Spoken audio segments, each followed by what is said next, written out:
happy and make others happy through goodness and righteousness is the way towards peace in this world.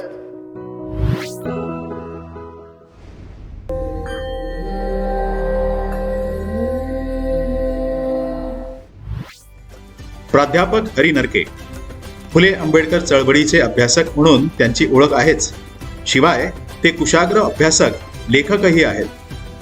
आजवर त्यांची विविध विषयांवर 25 पेक्षा जास्त पुस्तकं प्रकाशित झाली आहेत।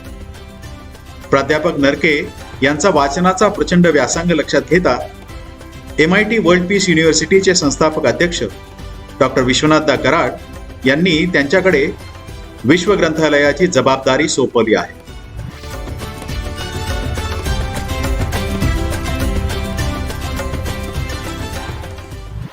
आपल्या आया आपल्याला घडवतात, वाढवतात, हे सारं मान्य असलेला समाज आहे। पुरुष काही कृतज्ञ नाही आहेत, पुरुषही आपल्यातलेच आहेत, याच मातीचे आहेत, पण मानसिकता जी घडली गेली आहे ती अशी घडली गेली आहे। आणि ते मला सांगायचं आहे की घर चालवण्यात स्त्रियांचा बरोबरीचा हक्क सगळेच मानतील, वाटा मानतील, पण दादा प्रॉपर्टी टॅक्स आपण भरतो ग्रामपंचायतीकडे, नगरपालिकेकडे, महानगरपालिकेकडे। पुणे महानगरपालिकेच्या प्रॉपर्टी टॅक्सचा कोणीतरी तुमच्यातले जाऊन अभ्यास करा। 93% of the ownership of house belongs to male. स्त्रियांची नावं असलीच तर शक्यतो घरावर दुसऱ्या क्रमांकाची, पुरुषाचा आधी, नंतर बाईचं। मी तुम्हाला हात वर करायला लावणार नाही, तुमचे डोळे मला पुरेसे आहेत, कळतंय मला तुमच्या बॉडी लँग्वेजवरनं की काही असतील अपवाद असे की ज्यांच्या घरावर फक्त बायकोचंच नाव असेल, पण कदाचित तिच्या पगारातल्या तिच्या कर्जावर ते घेतलेलं असू शकेल। त्यामुळे मी इतका पण भोट नाही आहे, मला माहिती आहे। आणि काही आहेत पुरुष असे, नाही असं नाही, सगळेच पुरुष काही गये गुजरेत असं नाही। शेवटी ज्ञानेश्वरांचा, तुकारामांचा, एकनाथांचा, फुल्यांचा, आंबेडकरांचा पण वारसा आहेच आपल्यामध्ये, तो मी नाकारणार नाही। त्यामुळे मी असं निराशाजनक बोलणार नाही, जुन्या काळातलं बोलणार नाही, पण आपण कुठेतरी हे मान्य करूया की स्त्री पुरुष समतेच्या संदर्भामध्ये समजा कर्व्यांनी काम केलं नसतं, आगरकरांनी काम केलं नसतं, रानड्यांनी काम केलं नसतं, तर तुम्हाला असं वाटतं की आजचा महाराष्ट्र आणि इथे एवढ्या मोठ्या संख्येने प्राध्यापिका दिसल्या असते आपल्यामध्ये? आणि म्हणून मला स्वतःला या सगळ्यांच्या विषयी कळकळ, तळमळ आणि सलाम त्यांना करताना म्हणायचं आहे की फुले आंबेडकरांचं या विषयातलं योगदान मी परत वेगळं सांगत नाही, फक्त एकेका वाक्यामध्ये 3-4 गोष्टींचा उल्लेख करतो। अदरवाईज असं होईल की वेळ नाही म्हणत मी सगळेच मुद्दे टाळले, असं पण होता कामा नये। महात्मा फुले लिहिताना असं लिहितात, ते म्हणतात की सावित्रीबाईंना त्यांना मुलबाळ झालं नाही तेव्हा सासरे आले आणि म्हणाले वंशाला दिवा हवा, 42 पिढ्या नाही तर लटकत राहतील मध्येच, उद्धार नाही होणार त्यांचा, आणि म्हणून त्यांना मोक्ष मिळायचा असेल तर मुलगा हवा, आणि म्हणून म्हणाले जावई बुवा दुसरं लग्न करा, सावित्रीला सवत आणा। फुले लिहितात, मी त्यांना म्हणालो की मी एका पायावर तयार आहे सावित्रीला सवत आणायला, फक्त एक अट आहे माझी, समजा सावित्रीमध्ये दोष आहे म्हणून आम्हाला मूलबाळ होत नाही, मी दुसरी बायको करतो, मूलबाळ होईल, संसार सुखाचा होईल, सगळे प्रश्न सुटतील, पण 50% शक्यता अशी आहे की दोष माझ्यात पण असू शकतो। आणि समजा जर दोष माझ्यात असेल तर दुसरी, तिसरी, चौथी जरी बायको केली तरी प्रश्न सुटणारच नाही आहे। अशा वेळेला माझी विनंती अशी आहे, माझी अट अशी आहे की सावित्रीला दुसरा नवरा करून देऊन मला सवता आणला पाहिजे। सवता चालेल का? सवता आणाल का? इथे लक्षात ठेवा, सवता पाहिजे हे खरं नाही आहे, तो अभिनवेश आहे, ती स्ट्रॅटेजी आहे, ती रणनीती आहे समाजाला हलवण्यासाठी। हे जेव्हा बंडखोरीचे विचार असतात ना त्याच्या अंगावर येतात, मग जरा जिंजिन्या येऊन माणसं विचार करायला लागतात। एरवी आपली माणसं सर संत तुकारामांपासून, ज्ञानेश्वर, नामदेवांपासून सगळ्यांच्या घुगऱ्या जेवलेली आहेत। भारतीय माणसा इतका तगडा माणूसच नाही जगात, सगळं पचवलेला, गाडगेबाबा पचवले, गांधी पचवले, फुले पचवले, सगळे पचवलेले। मुद्दा आहे तो असा की सवत चालते, सवता चालेल का? आणि सती प्रथेचं आजही समर्थन करणारे लोक आहेत। फुल्यांनी तेव्हा लिहिलं आहे, बायकोचं नवऱ्यावर प्रेम असतं म्हणून तिने पतिव्रता म्हणून नवऱ्याबरोबर सती जावं, ठीक आहे, पण नवऱ्याचं पण बायकोवर प्रेम असणारच की। निदान या हिंदुस्थानामध्ये एक तरी माईचा लाल असा असेलच ना की ज्याचं बायकोवर प्रेम आहे। मग बायको मेली म्हणून कोणी सतीचा, माईचा लाल सता गेलाय का? आहे सता एखादा तुमच्याकडे? लातूरला, रामेश्वरला वगैरे वगैरे, कुठे खानदेशात, कोकणात, मराठवाड्यात, पुण्यात नाही। सती हजारो, ही विसंगती आपल्या समाजातली. याचा अर्थ सत्ता पाहिजे, सवता पाहिजे असं नाही आहे. फुले बोलतायत ते याच्यासाठी की मन बदललं पाहिजे. डॉक्टर आंबेडकर असं म्हणतात, लग्न केल्यानंतर नवऱ्याला नम्रपणाने सांगा मी तुझी मैत्रीण आहे. 42 सालचं भाषण आहे दादा. 2017 सालची पिढी म्हणते फ्रेंड्स, आम्ही मित्र आहोत. तुम्ही कल्पना करा, 42 साली कुलकर्णी सर आपली आजी, आपले आजोबा, समजा आपली आजी म्हणली असती आपल्या आजोबाला मी तुझी मैत्रीण आहे आजपासनं, कसं वाटतंय? 42 साली 20 जुलै 42चं भाषण आहे. नवऱ्याला 3 गोष्टी सांगा. आय एम युअर फ्रेंड, मी तुझी मैत्रीण आहे, मी तुझी स्लेव नाही, गुलाम नाही, आणि मी तुझ्या बरोबरीची आहे. 1942 सालचं माझ्याकडे इथं संपूर्ण भाषण आहे. मी तपशिलात जात नाही. 17व्या खंडात आम्ही इंग्रजीतलं भाषण छापलं, 18मध्ये मराठीतलं छापलं आहे. आपण वाचू शकता बाबासाहेबांच्या साहित्यामध्ये. मुद्दा आहे तो असा की लिंगभावाचा पक्षपात नष्ट करण्यासाठी स्त्री पुरुष समतेचा कार्यक्रम, असंख्य गोष्टी सांगता येतील.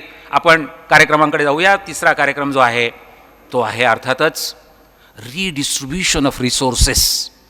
जमीन, जंगल, हवा, पाणी, ऊर्जा ही सगळी नैसर्गिक संसाधनं आहेत. ईश्वराने, परमेश्वराने माणसाला दिलेली आहेत. ती माणसाने निर्माण केलेली नाही आहेत. त्याच्यावर सगळ्यांचा हक्क आहे. पण ती मुठभरांच्या ताब्यात आहेत आणि म्हणून त्याचं फेरवाटप झालं पाहिजे, पुनर्वाटप झालं पाहिजे, सगळ्यांना न्याय हक्क मिळाला पाहिजे.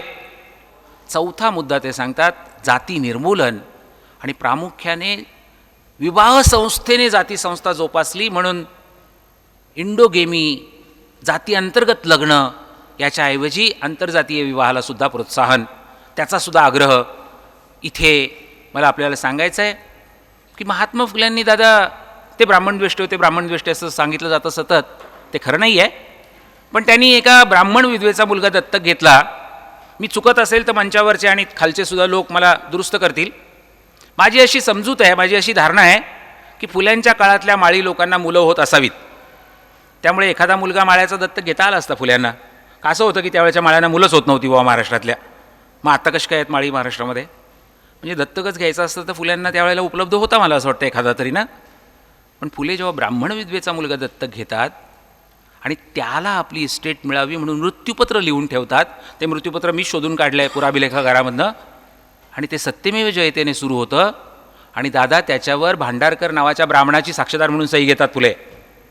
तरीही त्या मृत्यूपत्रातलं शेवटचं वाक्य आजही अनेक संघटना, अनेक ब्रिगेड धादांत खोट्या पद्धतीने कोट करतात.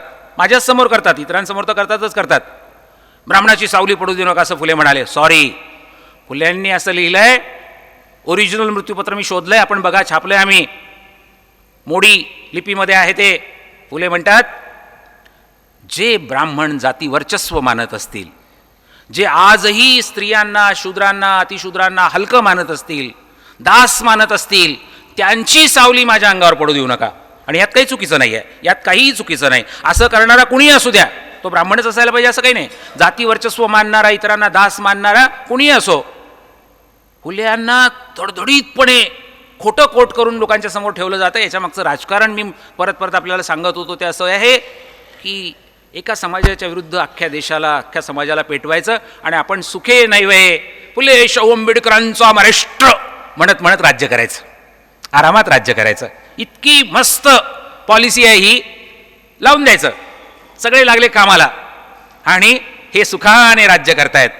तेव्हा मला आपल्याला सांगायचं आहे की विवाह संस्थेच्या संबंधामध्ये न्यायमूर्ती रानडे म्हणाले होते, भांडारकरांनी लिहिलं आहे, डॉक्टर केतकरांनी लिहिलं आहे, फुल्यांनी मांडलं आहे, आंबेडकरांनी मांडलं आहे. दादा 1916 सालचं आंबेडकरांचं पुस्तक आहे ते, तेव्हा न्यूयॉर्कमध्ये कोलंबिया युनिव्हर्सिटीत शिकत होते, कास्ट इन इंडिया. त्याच्यामध्ये त्यांनी असं म्हटलं आहे, आंबेडकर म्हणतात की जातीतल्या जातीत लग्न करणं ही भारतीय परंपरा मोडून काढली पाहिजे आणि ज्याला जी आवडेल त्यांच्याशी लग्न करण्याची परंपरा निर्माण करायला हवी, तसं स्वातंत्र्य द्यायला हवं. आणि म्हणून आंतरजातीय विवाह. दादा इथे माझ्याकडे रेकॉर्ड आहे, मी वेळेअभावी तपशिलात जात नाही, फक्त एवढंच सांगतो की आजही भारतामध्ये 2017 साली 99% जास्त लग्न जातीतल्या जातीत होतात. आजही आपण कितीही म्हणा बदललोय 22 राज्य आणि 7 केंद्रशासित प्रदेश, माफ करा 22 मोठी आणि बाकीची सगळी मिळून 28, 35, 36 आपल्याकडच्या सगळ्या या प्रांतामध्ये जर आपण बघितलं तर 35 राज्य आणि केंद्रशासित प्रदेशामध्ये जेवढी आंतरजातीय लग्न होतात वर्षाला, तेवढी एकट्या महाराष्ट्रात होतात. हा फुले, शाहू, आंबेडकर, ज्ञानेश्वरांनी 9व्या अध्यायामध्ये म्हटलं होतं, कुले जाती वर्ण हे आघवे चिगा अकारण. 800 वर्षापूर्वी हा महापुरुष सांगून गेला, कुळ जाती अनावश्यक आहे. आणि त्यामुळे आपल्याकडे ती एक मोठी परंपरा आहे. लोकहितवादी आहेत, रानडे आहेत, कर्वे आहेत, आगरकर आहेत, अनेक लोक आहेत. आणि म्हणून मला स्वतःला महाराष्ट्राचं कौतुक जरूर आहे, कारण इतरांपेक्षा आपण वेगळे आहोत, पण तरीसुद्धा अजूनही आपण खूप मागे आहोत. आणि म्हणून आंतरजातीय विवाहाचा कार्यक्रम हा ते आग्रहपूर्वक सांगतात. आणि 5वा कार्यक्रम ते देतात, चिकित्सा. इथे थोडं मागे परत घेऊन जाणार आहे तुम्हाला. 1918 साली डॉक्टर आंबेडकरांनी पुस्तक लिहिलं आहे. दादा, पुस्तकाचं नाव आहे small holdings in India and their remedies. शेतकऱ्यांच्या समस्या, शेतकऱ्यांचे प्रश्न. फुल्यांनी तर शेतकऱ्याचा असूड नावाचा ग्रंथच लिहिला 1883 साली. शेतीच्या प्रश्नावर संपूर्ण स्वतंत्र ग्रंथ, भारतीय साहित्यातला अतिशय नामवंत ग्रंथ 1883. आंबेडकर 1918ला, पुढच्या वर्षी 100 वर्ष होतील, काय म्हणतात? 5 गोष्टी सांगतात ते. पहिली गोष्ट ते सांगतात, सरकारने शेतीला उद्योगाचा दर्जा दिला पाहिजे आणि उद्योगाची पॅकेजेस दिली पाहिजेत. हे 18 सालचं पुस्तक आहे डॉक्टर आंबेडकरांचं. दुसरा मुद्दा ते म्हणतात, शेतीला 24/365 इरिगेशन मिळालं पाहिजे, सिंचन मिळालं पाहिजे, पाणी मिळालं पाहिजे. त्याच्याशिवाय शेती परवडू शकत नाही. तिसरा मुद्दा ते सांगतात, the burden on the agriculture. Gaikwad sir इथं बसलेले आहेत, ते सांगतील आपल्याला, बोजा वाढतोय, ओझं वाढतं आहे. सो तुमच्या फॅमिलीमधल्या एका मुलाला आंबेडकर सांगतात एज्युकेशन फील्डमध्ये पाठवा, एखाद्या मुलीला व्यापारात पाठवा, कॉमर्स, एखाद्या मुलाला उद्योगात पाठवा, इंडस्ट्री, एखाद्याला सर्व्हिस सेक्टरमध्ये पाठवा, आणि एकच मुलगा किंवा मुलगी शेतावर ठेवा. सगळे जर शेतावर राहिले तर बर्डन इज एक्सेसिव्ह आणि ॲग्रिकल्चर विल बी कोलॅप्स्ड. म्हणून आंबेडकर 18 साली सांगतायत की एकतर कुटुंब नियोजनच करा, पण निदान आहेत त्या मुलांना वाटून वेगवेगळ्या क्षेत्रात पाठवा. पुढचा मुद्दा सांगताना डॉक्टर आंबेडकर म्हणतात, शेतीमालाला बाजारभाव देताना उत्पादन खर्चावर आधारित बाजारभाव, उत्पादन खर्चावर आधारित बाजारभाव मिळाले पाहिजेत. कुठलाही उद्योग टिकू शकत नाही उत्पादन खर्चापेक्षा कमी किमतीला जर माल विकावा लागला तर. आणि म्हणून डॉक्टर आंबेडकर म्हणतात की there must be a policy, national policy, उत्पादन खर्चावर आधारित बाजारभाव द्यायची. दादा, डॉक्टर आंबेडकर 1918च्या पुस्तकात म्हणतात, हे सारं केलं नाही तर येणाऱ्या दिवसांमध्ये शेतकऱ्यांना आत्महत्या कराव्या लागतील. 1918 सालचं पुस्तक आहे. मी तुम्हाला कुणालाही हात वर करायला लावणार नाही आहे, पण हे पुस्तक तुमच्यापैकी कुणी वाचलंय का असं मी एवढ्यासाठी विचारत नाही आहे की जयंतीचे कार्यक्रम होतात, पुण्यतिथीचे कार्यक्रम होतात, आंबेडकरांवर अनेक कार्यक्रम होतात. आम्ही प्राध्यापक लोक, आम्ही वक्ते, आम्ही पत्रकार, आम्ही लेखक, ज्या बाबासाहेबांच्या गोष्टी 10 लाख वेळा सांगून झाल्यात त्याच परत सांगतो. हे आंबेडकर कधी ऐकलेत का? कदाचित तर तुमच्यातल्या काहींच्या डोळ्यात असं दिसतंय अविश्वसनीयता की कराड सरांनी हा हरिनरके कुठून बोलावला बुवा, हा काही फेकतोय वाटतं. एक तर याचा आडनावच नरके आहे, त्यामुळे काय घोळच आहे सगळा. नरके आडनावाच्या माणसाला का बोलवावं एवढ्या पवित्र ठिकाणी? तर मी कराड सरांना एवढंच सांगेन की ते माझ्यावर प्रेम करतात, अगदी मुलासारखं प्रेम करतात. म्हणून त्यांनी कदाचित असं बघितलं असेल की याचं आडनाव भले नरके असेल पण याचं नाव हारी आहे, पॅकेज भारी आहे. फुले म्हणतात, ख्रिस्त महम्मद मांग ब्राह्मणाशी धरावे पोटाशी बंधुपरी. पंडित गाडगिळांचं आणि आमचं जमतं ते इथं की आपल्या समाजातलं जे काही चुकलं असेल ते चुकलं, ते आपल्याला दूर करायचं आहे. पण जे भव्य आहे, जे दिव्य आहे, जे योग्य आहे ते पुढे न्यायचं आहे आणि एकत्रितपणे पुढे न्यायचं आहे. हा शेवटी आपला देश आहे, आपला समाज आहे. ख्रिस्त महम्मद मांग ब्राह्मणाशी धरावे पोटाशी बंधुपरी.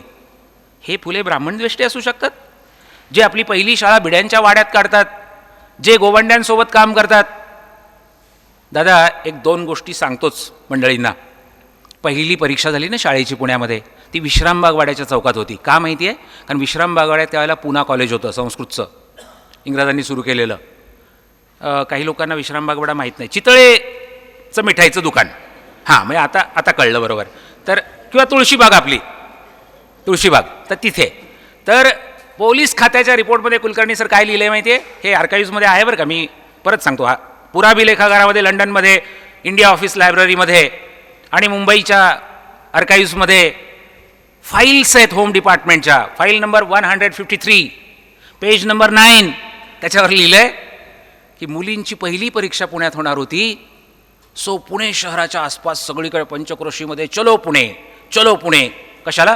परीक्षा बघायला. प्रचंड कुतूहल. आता परीक्षा बघणे पठाण सर मराठीत याला श्लेष आहे. परीक्षा बघणे क्षीरसागर सर आपल्याला माहिती आहे, पण परीक्षा म्हणजे इथे प्रत्यक्ष परीक्षा देताना मुली बघणे असं अभिप्रेत आहे. पोलीस रिपोर्टमध्ये असं लिहिलंय कुलकर्णी सर की त्यावेळेला पुण्यामध्ये 3000पेक्षा जास्त लोक कार्यक्रम स्थळी होते आणि बाहेर रस्त्यावर त्याहून जास्त होते.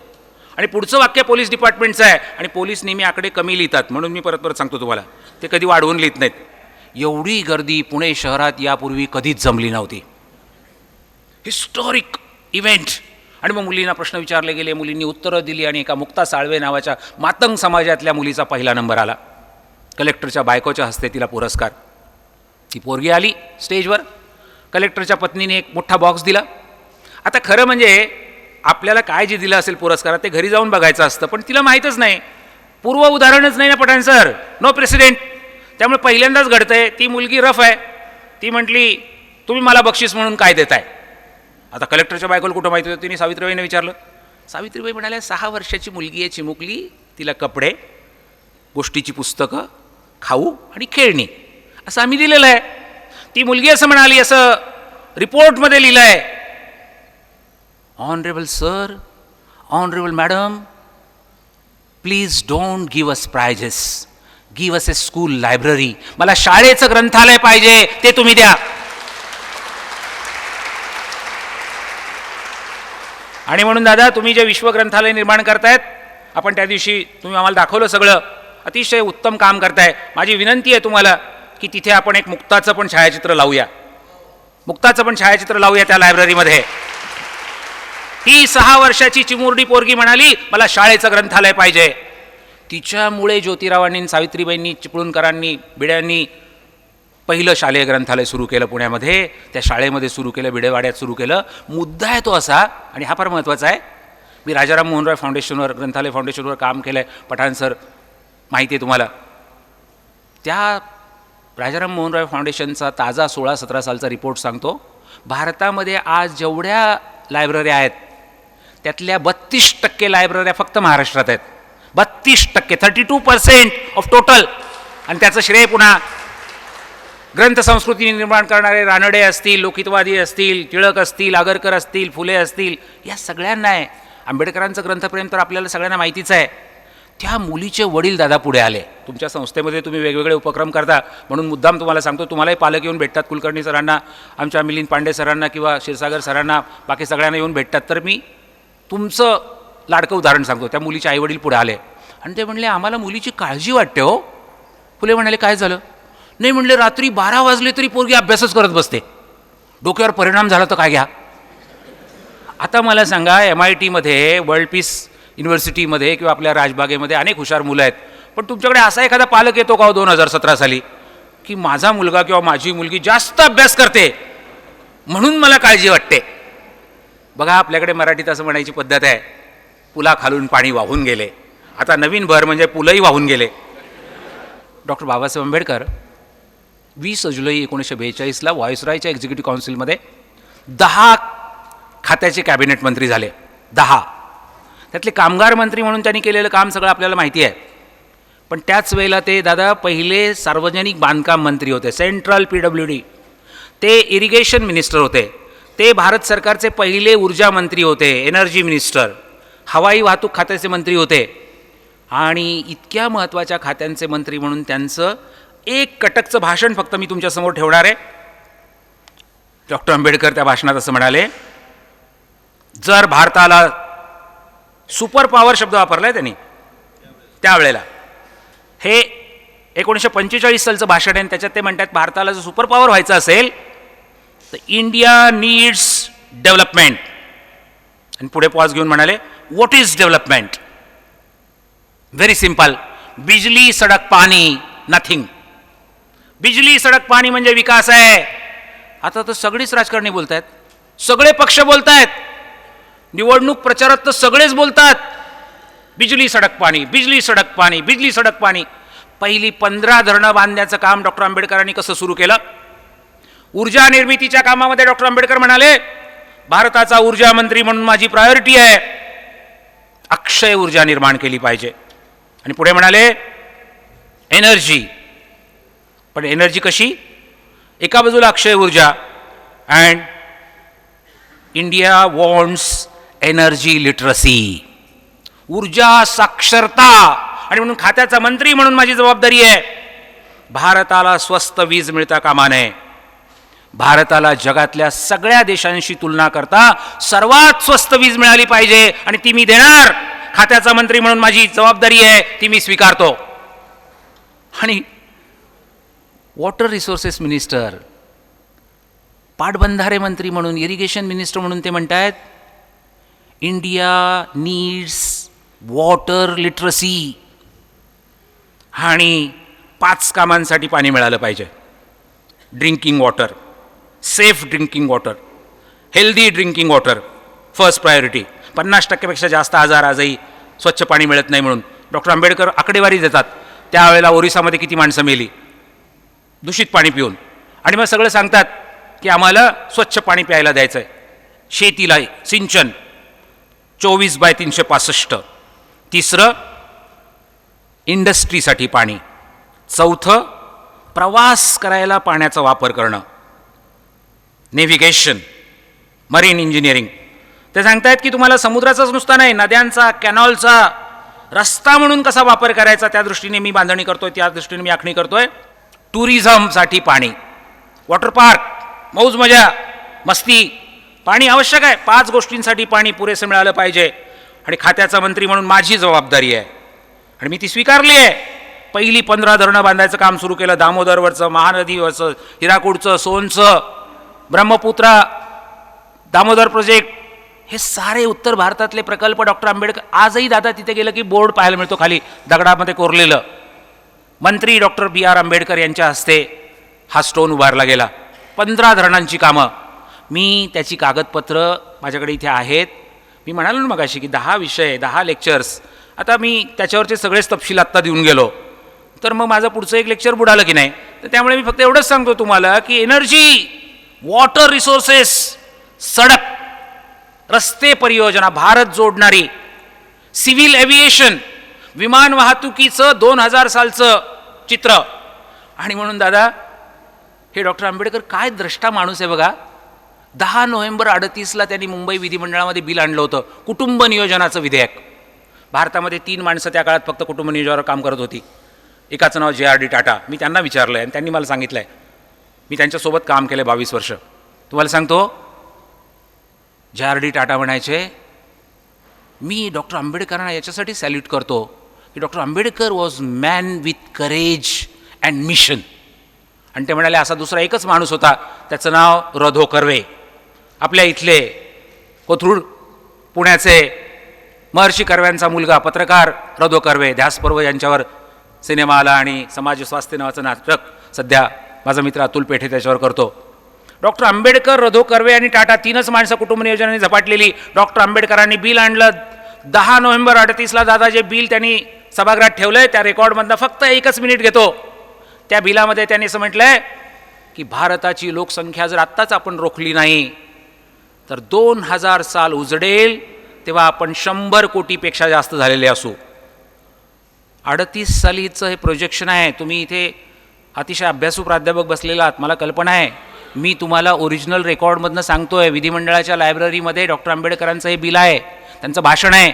मुंबईला या, मी तुम्हाला घेऊन जातो, दाखवतो. ते म्हणतात 2000 साल उजडेल तर 100 कोटीच्या वर आपण गेलेले असू. तुम्हाला माहिती आहे 2001 सालचा जनगणनेचा रिपोर्ट जो आहे त्याच्यामध्ये 101 कोटी 60 लाख होतो आपण. आणि तरी पाकिस्तान आणि बांगलादेश 38 साली वेगळे नव्हते. त्यामुळे पाकिस्तान आणि बांगलादेशची लोकसंख्या मिळवली की मग तुमच्या लक्षात येईल की आंबेडकरांचं प्रोजेक्शनसुद्धा किती चुकलं.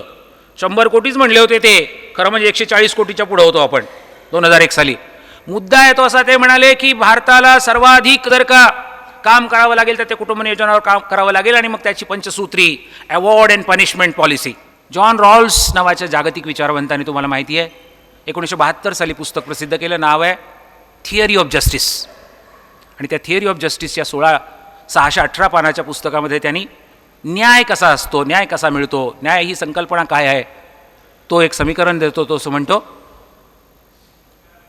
Equality plus liberty is equal to justice.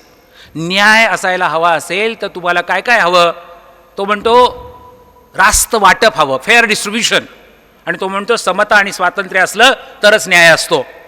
तर 1950 साली 26 जानेवारीला जी राज्यघटना लागू केली ना, ती लिहिणारे doctor Ambedkar, the principal architect of the Indian constitution, प्रिॲम्बलमध्येच सांगतात, न्याय, समता, स्वातंत्र्य आणि बंधुता, फ्रॅटर्निटी, बहीणपणा आणि भाऊपणा असल्याशिवाय कुठलाही देश देश म्हणून मोठा होऊ शकत नाही.